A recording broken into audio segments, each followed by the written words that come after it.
I'll just hit record. Thank you, everybody, for joining us. I hope your Pesach preparations are going well. If Vivian leaves early, she's being disrespectful. That's the email she just sent me.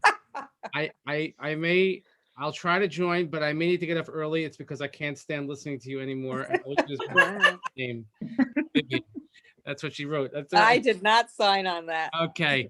That's not my copy. I'm just the butcher. Yeah, that's right. With delivery. You have to deliver. I want to thank you all again for last week. I thought it was really great. A couple of people have allowed me, but I would love to be able to share it with the broader population to go from the 12 views that we have to at least 24 views. So please let me know, grant me permission to share your Torah. It's really very, very impressive. And I think a lot of people would benefit from it. So unless anybody's screaming no, thank you. What I want to do first is I have Dalila sent in a video to our Torah. She didn't want to feel left out. So I want to share that with you first. And then I have, here we go.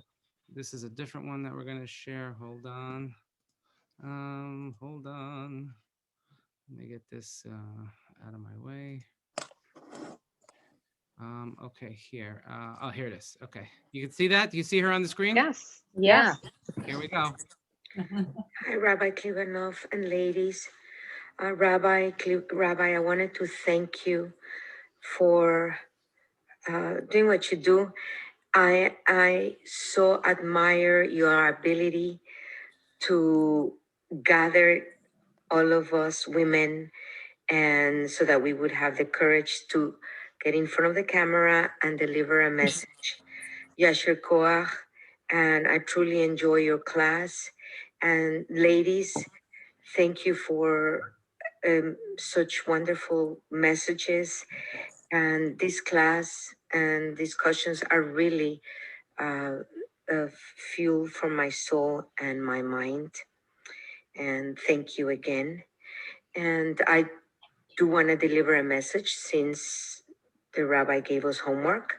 I do my homework.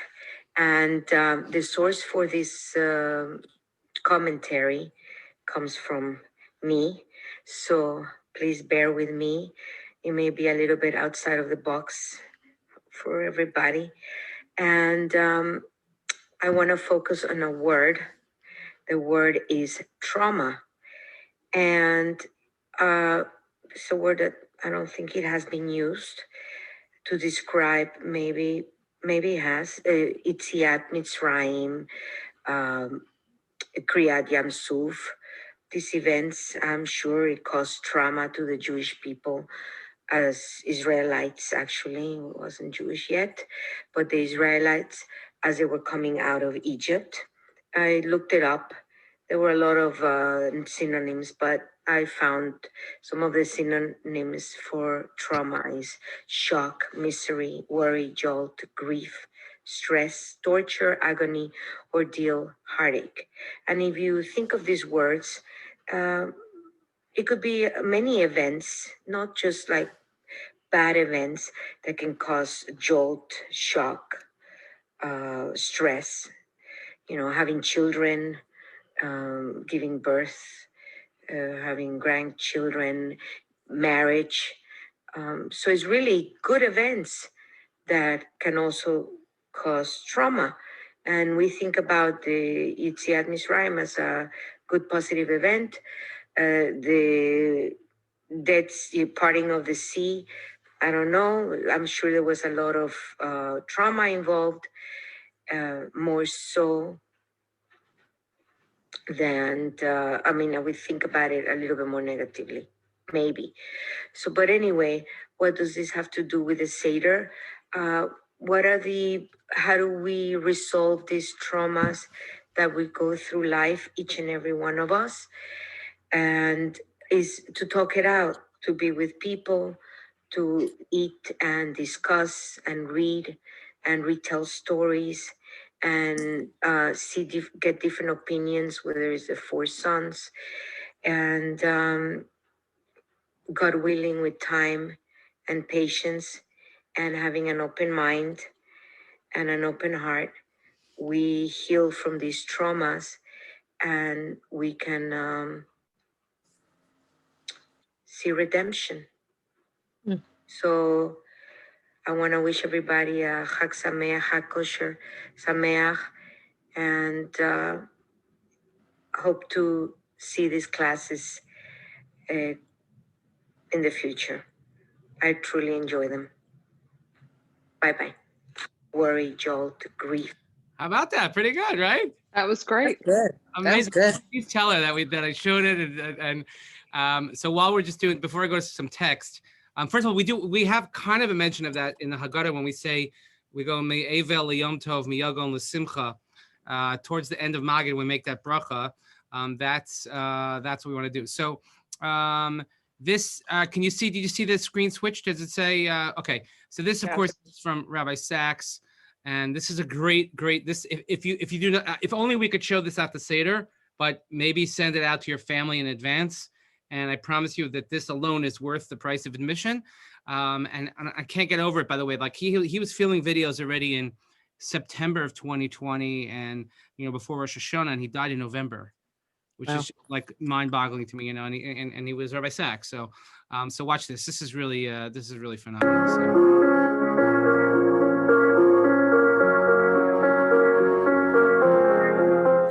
The philosopher Jean-Jacques Rousseau, inspiration of the French Revolution, believed that Moshe Rabbeinu, that Moses was the greatest leader who ever lived, because he was able to take a group of runaway slaves and turn them into a nation, and not just any nation, but a nation with the most tenacious identity of any nation in history, because it kept it despite the fact that it lost its land and its power and its home.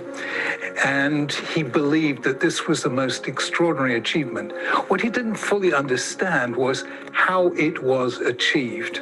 And a key part of the answer to that question lies in the Seder service and the Haggadah, the way we hand on our story to the next generation, as the next generation asks its questions, manishtana, which are ways of saying, who am I? And we hand on the story. The story of that first Pesach is remarkable, because if you look in the Torah in Parshas Bo, you see that when Moses, on the brink of the Exodus, gathers the people together, he doesn't talk about any of the obvious subjects, freedom, or the land flowing with milk and honey, or the challenges of the journey. Instead, 3 times, he talks about the duty of telling our story to our children. Vaya ki yishalcha bincha macha, when your child asks you. Vaya ki yomru alechem, when your children say such and such to you. Veigadat alavincha, you shall tell your child on that day. 3 times he talks about telling our story to our children throughout the generations. Why so? Because Moshe Rabbeinu understood that freedom is not won in a single moment. It needs to be fought for in every generation. And that means handing on to our children 3 very important gifts. Number 1, the gift of identity. Who am I? Number 2, the gift of values. How shall I live? And number 3, the sense of continuity, that they are part of a story which includes us as our story includes them. Education as the conversation between the generations. Once you do that, your identity becomes extraordinary and indelible. Some years ago, I was given an award at the Kennedy Center in Washington, and I spoke about the difference between the memorials in Washington and in London. In Washington, all the memorials tell a story.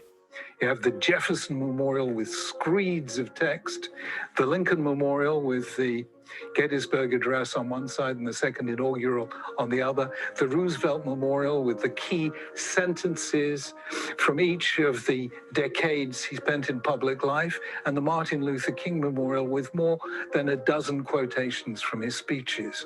Whereas in London, the memorial for David Lloyd George consists of a mere 3 words, David Lloyd George. Nelson Mandela gets 2, Nelson and Mandela, and Churchill, deliverer of some of the greatest speeches in history, gets 1, Churchill. In America, a memorial is something you read. In Britain, it's something you see. In America, a memorial tells a story. In Britain, it doesn't. Why? Because Britain took freedom for granted. America knew you have to fight for freedom, fight against the British as it happens. But never mind, you have to maintain that identity and tell the story. What Pesach tells us is that values can be and should be universal. Freedom, justice, human dignity. But identity is always particular, and it always comes with a story. And that is why, because we never stopped telling the story on Pesach, we never ever lost our identity in all those many centuries and all those many dispersions. That is what we give our children on Pesach. Number one, the knowledge of who they are. Number two, a sense of how to live. And number three, a sense of continuity, that they are building on what we began. Those three things are great gifts. A very gifted young composer and dramatist called Lin-Manuel Miranda some years ago wrote a musical, you may have heard of it, called Hamilton. It ends with the last song in the musical with three questions. Who remembers our name? Who keeps our flame? Who tells our story? Because of Pesach, we will always remember our name. We will always keep the flame. And we will always tell the story. The longest, oldest, most inspiring story the world has ever known. Chag Kasher v'Sameach. A good Pesach to you.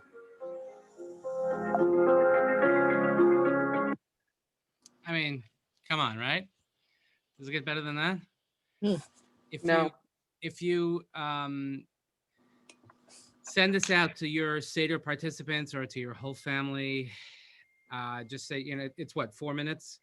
I mean, it will do wonders to set the stage for an incredible evening. So we have Miriam, you're not ready yet, right? Can you guys hear me? I can hear you, yeah. Okay, I just feel like the service is in and out in the car. And I also feel like I should not speak after Rabbi Lord Jonathan Sachs. But Wait, no, he I was can standing share. up for you, Miriam. I still can't believe we live in a world that doesn't have Rabbi Sachs, but I still can't wrap my head around that. That's really hard. Well, for me. I actually was going to use his Haggadah to speak, but I'm in the car. So I'm just going to share a really, really short idea. But I don't know if anyone ever noticed or thought about when we say Hallel at the Seder, it's so different than when we say Hallel at Shul for a holiday. When we are in Shul, there's brachas, you're standing, it's very strict. There's a lot of rules. And like at the Seder, it's like the end of the night, you're singing a little, you're sitting down, it's very relaxed. So I always wondered why there's such a big difference. Like, aren't we doing the same thing, saying Hallel? And I learned in seminary, and it's all written down at home, which I don't have with me, that somewhere in the Talmud, it says that there's different times, different occasions to say Hallel. So sometimes it's to commemorate a miracle that happened to us in the past. So that's when we say it in shul. We say it with brachos, we say it out loud, and there's rules, and we do it. But then there's also an idea that we actually say Hallel in the moment that we're saved. If a person is saved in a moment, they would just say Hallel in that moment.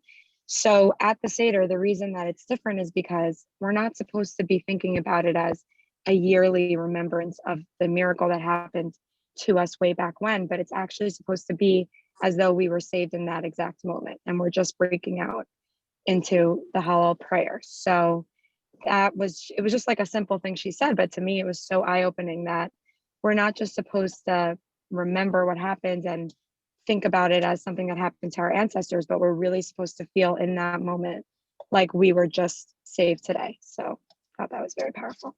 Yay. All right, Miriam, way to go. And that's what we say, B'chol Dor Vador, that every year the Megillah says, Chayav Adam lir'ot et atzmo. You have to see yourself as if you left Egypt. The Rambam has a different language, and he says, Chayav Adam laharot et atzmo. You have to actually present yourself that way, which is even a stronger form of that. It's like, no, I'm really doing the Exodus. Okay, great. So what I want to do now is I'm just going to share my screen again, and we're going to just do a little, and I'm going to send I'm going to send the, no, that's the wrong thing. I'm sorry. I'm going to send the whole text out of what I did last week, of the handout that I gave for the men's club, and you can feel free to like look through it. There's a lot. We looked at a little bit last week. I want to share with you a couple of items, one more from Rabbi Sachs and then a couple from Rabbi Twersky, and I think that you'll find that hopefully really helpful. So I'm just going to, okay, let me just do this. Get that out of the way. So many things open. Come on, go away. Oh, I got a nice comment here. Oh, we have the bosses on. Oh, Sarah Klubnoff is here. I have to behave then, right? Or not really. Okay, I'm sorry. I just can't access the tab because this is like in the way. Here, get out of the way. Okay, there we go. Fine. All right, you see that? You see the text on the screen now? Okay, so as you see, I took material from 6 great rabbis who we lost this past year, including Rabbi Sachs. So I'm going to fly ahead to page 31. And this is always said, I think we've discussed this in the years. I know that Shelley and I've always had this conversation about Shfoch HaMascha, about pour out your wrath. You know, those people that may have non-Jews attending your Seder, it's always kind of this uncomfortable moment of like, maybe right before that, we're like, okay, the Seder's over. Thanks for coming. We'll see you. We're just going to clean up here. And then they leave. And then we say, okay, Shvoch HaMascha LaGoyim, pour your wrath out on all the non-Jews in the world. You know, so, and people struggle with this. And there have been different languages for this, exactly to, you know, because of the uncomfortability of it. And, you know, we're not necessarily known as even though we're appreciating our freedom, but to say like, you know, pour your wrath out on the non-Jews. I mean, it's really, by the way, you could see this is 60 pages. You're going to have what to work with over here. So look at this here, what Rabbi Sachs says, and it's beautiful, beautiful, beautiful, especially those, like I was talking this week to Mrs. Halpern, and I shared this with her, and this is exactly the conversation that we had. So he says in a manuscript from Worms in 1521, Worms is Vermaisa, there's a unique addition to the Haggadah alongside Shvoch HaMascha. It's a prayer of thanks for the righteous Gentiles throughout history who, rather than persecuting Jews, befriended them and protected them in times of danger. And it says, pour out your love on the nations who have known you and on the kingdoms who call upon your name, for they show loving kindness to the seed of Jacob, and they defend your people Israel from those who would devour them alive. May they live to see the sukkah of peace spread over your chosen ones and to participate in the joy of the nations. That's, I think, a very, very nice, beautiful, positive spin on it, because while it's easy to hate, it's easy to be angry at those who persecute us, and we have plenty of place for that. At the same time, I don't think we have enough area. We appreciate sort of those people that take care of us, and that's why we know it's very important that we say the prayer for the government and the prayer for the military armed forces every single Shabbos. And he adds, and by the way, again, if you're talking about people who were Holocaust survivors, so he adds in this as well, that some add the prayer that was not only the memory of the victims of the Holocaust, but the Warsaw Ghetto. If you remember when we did a series a while back, we did it in Shul, so actually some here may not have been there, but we did about the history of Yom HaShoah. And Yom HaShoah, the reason why Yom HaShoah falls in Nisan, right after, it's a week after Pesach, they initially, because of the Warsaw Ghetto uprising. So it used to be Yom HaShoah Ugvura Lochmei HaGitaot, those who fought in the ghetto, particularly the Warsaw Ghetto, which the Warsaw Ghetto uprising was on Pesach, was Pesach time. So here, on the eve of Pesach in 1943, in the Warsaw Ghetto, they rose up against the Nazis who planned to destroy the ghetto and kill all the inhabitants on the first day of Pesach. On this night of the Seder, we remember with reverence and love the 6 million of our people of the European exile who perished at the hands of a tyrant more wicked than Pharaoh who enslaved our forefathers in Egypt. Come, he said to his minions, let us cut them off from being a people, that the name of Israel may be remembered no more. And they slew the blameless and pure men and women and little ones with poisonous gas and burned them with fire. But we abstained from dwelling on the deeds of the evil ones, lest we defame the image of God in which man was created. Now the remnants of our people who were left in ghettos and camps of annihilation rose up against the wicked ones for the sanctification of the name and slew many of them before they died. On the first day of Pesach, the remnants in the ghetto of Warsaw rose up against the adversary, even as in the days of Judah and Maccabee. They were lovely and pleasant in their lives, and in their death they were not divided, and they brought redemption to the name of Israel throughout all the world.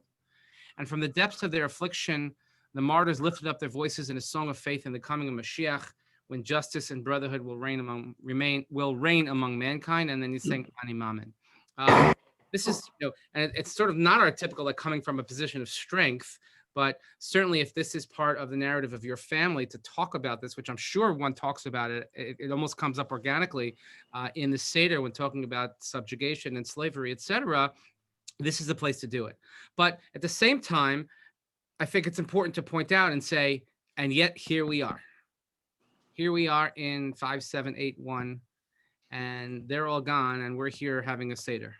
And we're here doing the same rituals we've been doing for thousands of years. And that's the greatest revenge. And here we are building Jewish families and Jewish homes. And that's the greatest revenge we can ever have. Again, I'll go back to Mrs. Halpern a few weeks ago on International Holocaust Remembrance Day. She was the guest speaker at a program that was sponsored by actually Ralph Lauren of the company, together with Yad Vashem. And she spoke, and at the end of the presentation, she held up, it's like needed two people to hold it, but a giant picture of her descendants. And she said, "This is my revenge." Mhm. There's nothing more powerful than that. This is my nachas, but this is my revenge. So, and also at the same time, of course, bringing us into the state of Israel, which you think about the generation that left Egypt, which couldn't go into the land of Israel, which is why I've mentioned many times, and the practice that we have at our Seder is that at the end of, at the end of the Seder, we say L'Shana Haba B'Yerushalayim, we sing Hatikva. And singing Hatikva, again, brings such present meaning into the past that we're discussing, or maybe as Miriam said, it's the re-saving or the re-exodus for us, so to speak. And singing Hatikva is the way we can sort of appreciate that. So I wanted to share with you now, again, a couple of pieces from Rabbi Twersky. Let me just go. Rabbi Twersky's is on page 38. I'm just going to find the right page to do. Here we go. This you'll, I hope you'll like this, because we're all in the midst of preparing for Pesach. This is a Steinsaltz Haggadah. So again, I'm going to send this out to everybody. You'll have the ability to look through it and maybe print a couple pages that speak to you. But I think it's very important to talk about people who we lost this year, unfortunately, and how they're going to be at our Seder table. I think we should always think about the people that can't be with us at our Seder table and to have them included in that space. As Erica would always say, they're here in the space. And to say that, when we talk about Rashi, we talk about the Rambam, we always speak in the present. We always say, Rashi says, the Rambam holds. It's never held, said, did. It's always the present tense, because if you're teaching somebody's Torah, then they live forever, right? So when I play, when I'm going to go over all the videos from last week, especially when they become public and we break the internet with all your Torahs, people are going to be running around saying, Vivian says, okay, all right, I'll stop. Not today, though. Okay, preparation for Pesach. Now, you have to understand that Rabbi Twersky, much of what he writes in all of his books, he himself said, how'd you write so many books? He's like, I write the same book, just in different ways. I have the same idea. But you have to understand, his whole life revolved around, beside Yiddishkeit, I'm saying counseling people who were struggling with addiction. Drugs, alcohol, you name it, that's what he dealt with. So much of his writing in Torah, they dovetail very beautifully one to another, and how Torah and the Big Book and all these types of things, how they work together. So his Haggadah is no exception, and it's absolutely beautiful. If you can get your hands on it, I would highly recommend it. So he writes here about, so this is appropriate, I guess. We're cleaning the house for Pesach, right? I just got a picture before the Shiur started that the kitchen is done. Okay, so now we go into it's like, when you have the last day of camp. You remember that? There was nothing to eat, because they're not ordering any more food and like that. So that's how it feels. Those couple of days, it's like, how many pieces of pizza can you eat in the garage, right? And I can't even eat pizza. Anyway, cleaning the house in preparation for Pesach is a formidable task, and as such, may bear resemblance to cleansing ourselves of our defects, so that we may become more pure spiritually. Both require a great deal of effort on our part, but neither can succeed without divine assistance. There is a custom, I'll mention, that some people had, that when they would burn the chametz, they would actually write down sort of all their bad character traits on a piece of paper, and they would burn that with the chametz, as if to say, I'm cleansing not only of the physical chametz, but also of the spiritual chametz. So it's a story, and of course, Rabbi Twersky is a Hasidic, he descends from Hasidic Rebbe, so he's going to give Hasidic stories. There is a story, hold on. There's a story of a very devout individual who began his Pesach house cleaning many weeks before the holiday, during which time he didn't permit any chametz to enter the house. He meticulously cleaned and examined every nook and cranny, removing each book in the library to be shaken out, maybe a crumb of chametz. Okay, nope, nothing could happen. On Pesach night, he sat down to the Seder with his family, content that he had achieved perfection in regard to making his home absolutely chametz-free. He continued these most stringent precautions through the entire Yontif. On Chol HaMoed, when the man went to fetch water from the well, he was shocked to discover floating in the well a loaf of bread. He realized that he had used water during Pesach that had been contaminated by chametz and was overcome with grief that he had inadvertently violated the laws of Pesach. The man consulted a tzaddik and related his tale of woe. He was particularly concerned that he had committed so grievous an avera, although he had exerted himself to the utmost to be sure that there was no chametz in his environs. Why did Hashem permit this to happen to him? The tzaddik told him that the answer to his question was simple. God didn't protect him because he had not prayed for his help. The laws of Pesach are so strict and demanding, the tzaddik said, that it's impossible for unaided human efforts to achieve perfection and compliance. While we must do whatever is within our means, we must remember to ask Hashem to complete whatever it is that is beyond our capabilities. You're extremely diligent in your efforts, the tzaddik said, but you neglected to pray for divine assistance. What happened should prove to you that a human being can only try to do his utmost, but never forget to pray for divine assistance.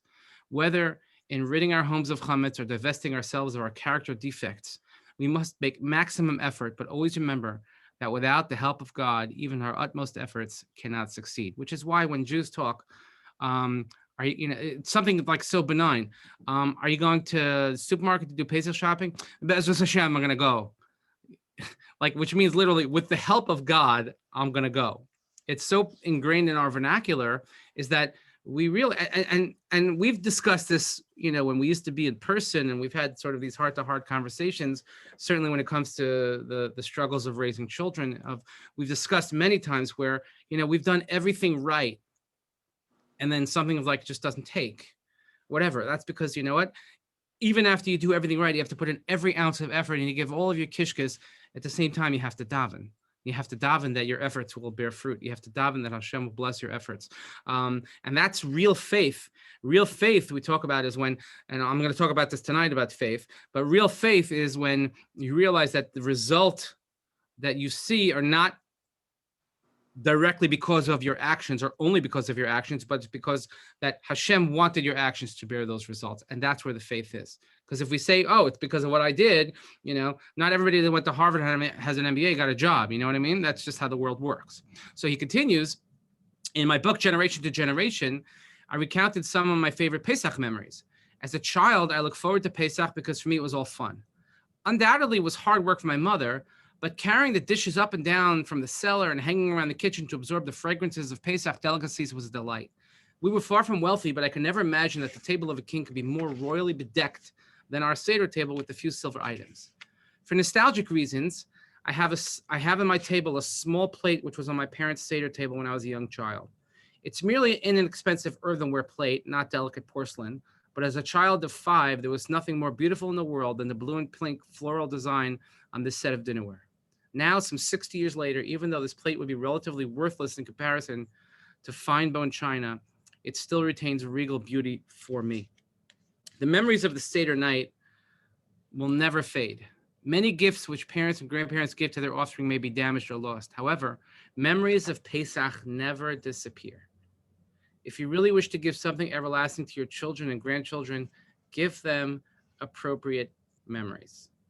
That's perhaps the most powerful thing that you could say. Again, going into what Rabbi Sachs said in the video, and you share this as well. And maybe it's a good opportunity to go around the table and say, what is your favorite Pesach memory? What's your favorite Seder memory? Or what is your favorite Seder item? I've spoken to you many, many times, and I'll speak about it till I can speak no longer, but about our Koshel Eliyahu, that I feel so lucky that, I have siblings, and somehow, I don't know why, obviously because I'm the favorite.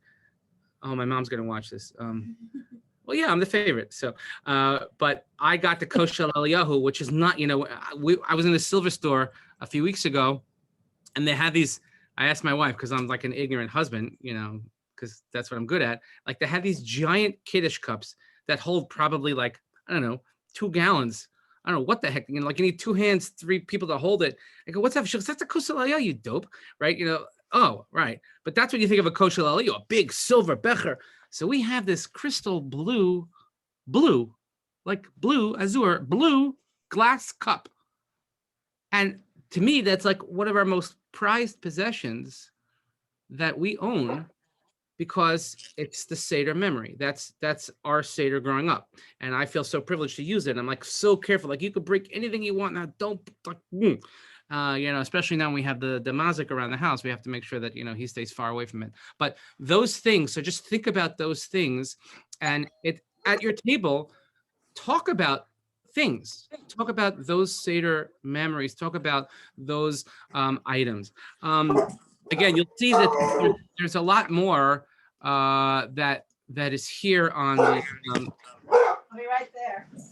Oh, the door's ringing. Chev's door's ringing. There's a lot more that you'll see in the handout. If you have any time, please try and look through it.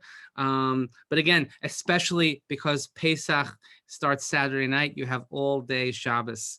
You can take a nice nap, you can rest, and maybe spend the time, a few minutes reading. But again, I wanted to thank everybody for your Divrei Torah and for sharing with us. I hope everybody has a Chag Kosher v'Sameach. I know it's a very busy day, and I really appreciate you coming on today. I know it's not an ideal, but I wanted to just get a couple of last things in. And again, I'll send out the information for the Shabbos Agadol Drasha tonight as well. So Chag Kosher v'Sameach, and we should only just most importantly be healthy and hopefully enjoyable for everyone. So Chag Sameach, everyone. Thank you. Chag Sameach. Thank you, Rabbi. Chag Sameach, thank you.